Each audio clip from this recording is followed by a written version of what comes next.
It's currently 8:46 a.m. and I haven't slept yet. I hope this goes well. Hello everyone, I'm Catherine and today I'm wearing my You Are Approaching a Fangirl t-shirt because I'm going to talk about TV shows and characters.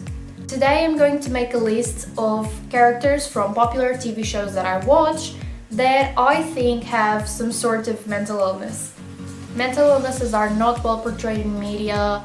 I think this topic is still considered taboo for many people, and that is why I don't see many characters with accurate portrayals of mental illnesses. However, I think some of them may have a mental illness, even though these mental illnesses are not mentioned directly in the TV shows.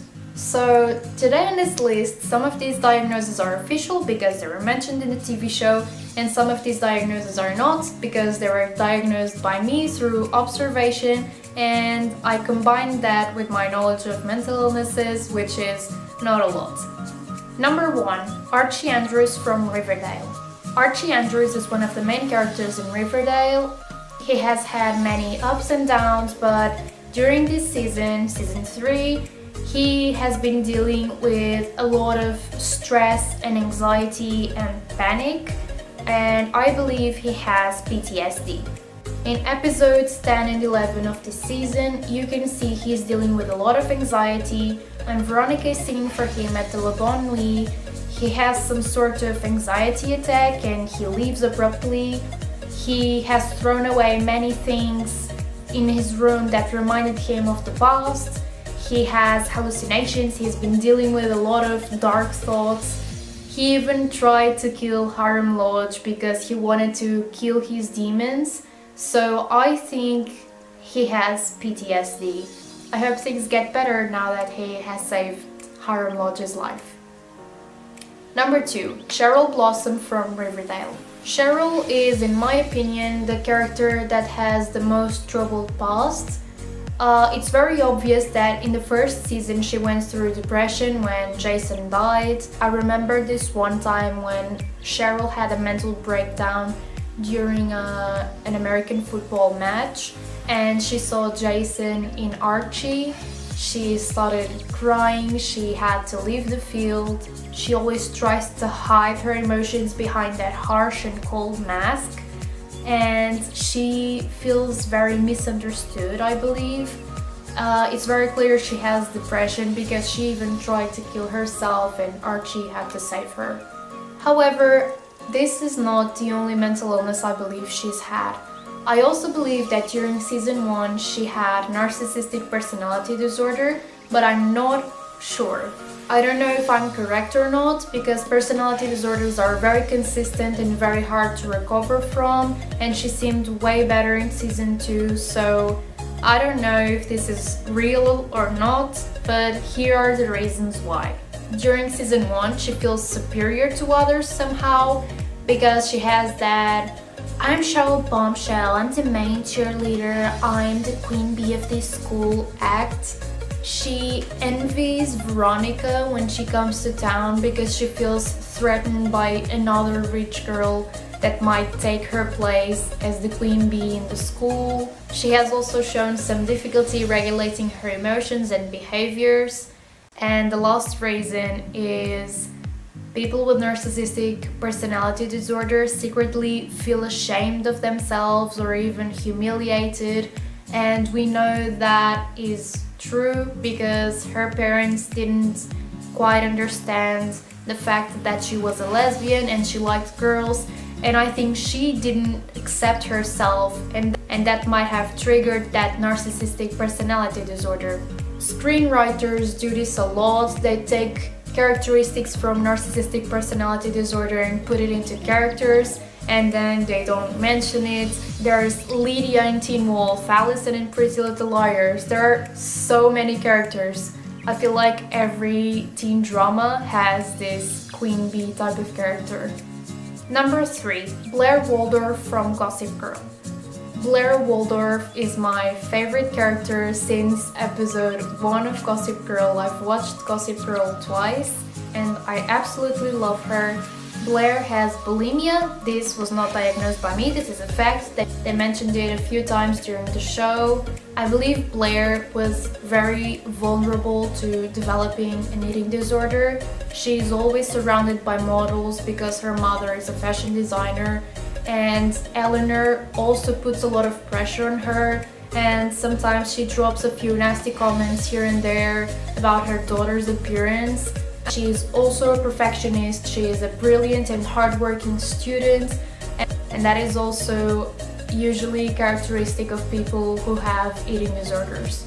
The only thing I don't like in all of this is how little they talked about this eating disorder. You only know she has bulimia because she was seen throwing up a couple of times, and they also mentioned it in the show, but they didn't explore this subject a lot, and I think that's such a shame because this is very important. Eating disorders are very present, especially nowadays with all this world of media and advertisement, and I think they should have taken advantage of this characteristic to talk a lot more about this information. Number 4, Emma from Red Band Society.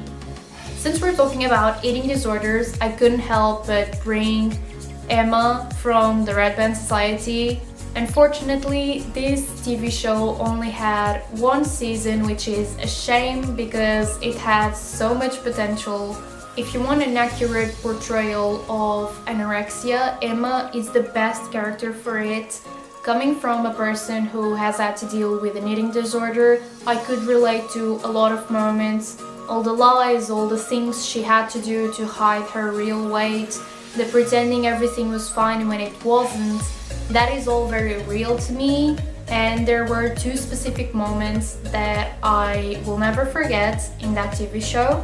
First moment is when Leo, who is her boyfriend slash best friend slash, I don't know, you have to watch the show, tells her that she's there by choice, and he implies that a mental illness is not as real as a physical illness. That is something very real for me because many people think mental illnesses are not a real thing, and they just tell me, yeah, I just have to eat, as if it was that easy.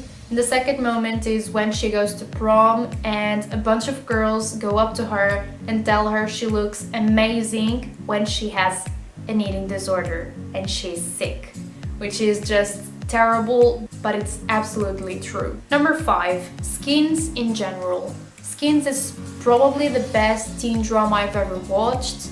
This show focuses on each character, and each character has many problems, and they are all very real. They live in dysfunctional families, they have problems with alcohol, they have problems with drugs. There's a lot going on there. In the first generation, there's a character called Cassie, and she has anorexia. She's very unique. It seems like she's always in her own world, but it's also very sad to see her because I feel like she just wants to be loved and nobody gives her the proper attention. In the second generation, there is a character that is very popular, and that character is Effie Stoneham. During season 3 or 4, I'm not sure, she develops psychotic depression, and I think that's quite relevant. They took a chance to bring more attention to a mental illness that is not usually seen in people, let alone in characters in TV shows. I recommend Skins to everyone, it's such a great TV show. Number 6, Jace from Shadowhunters. So I've been watching Shadowhunters for a while now, and I'm still in the middle of season 3, I haven't watched all the episodes. But I also believe Jace has PTSD. He has many hallucinations in the beginning of season 3 with Jonathan, and he pictures himself killing Clary in the beginning, so his mind is very messed up after getting brought back to life. He was mentally weak and destroyed, and that's why Lilith was able to possess him. Or at least that's what I think. I haven't watched the whole season. I don't know what's happening now, so I'll just have to wait and see. 7, a character from Friends. So I believe there's a character in Friends that has a mental illness. And that is, drumroll please,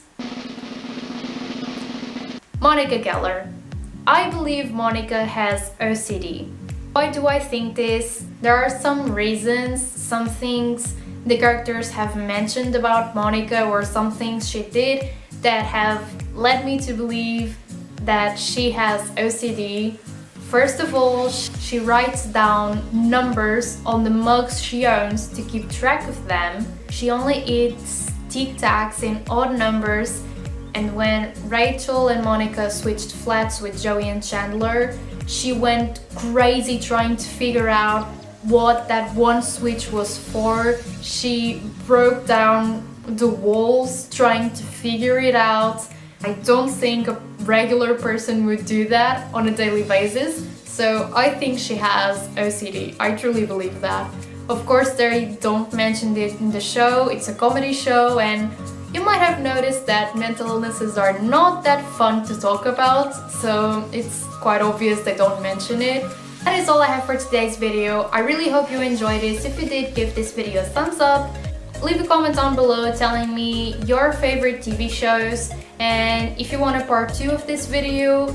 I really hope you have a wonderful day, and I should probably get some sleep now. Thank you for watching, bye!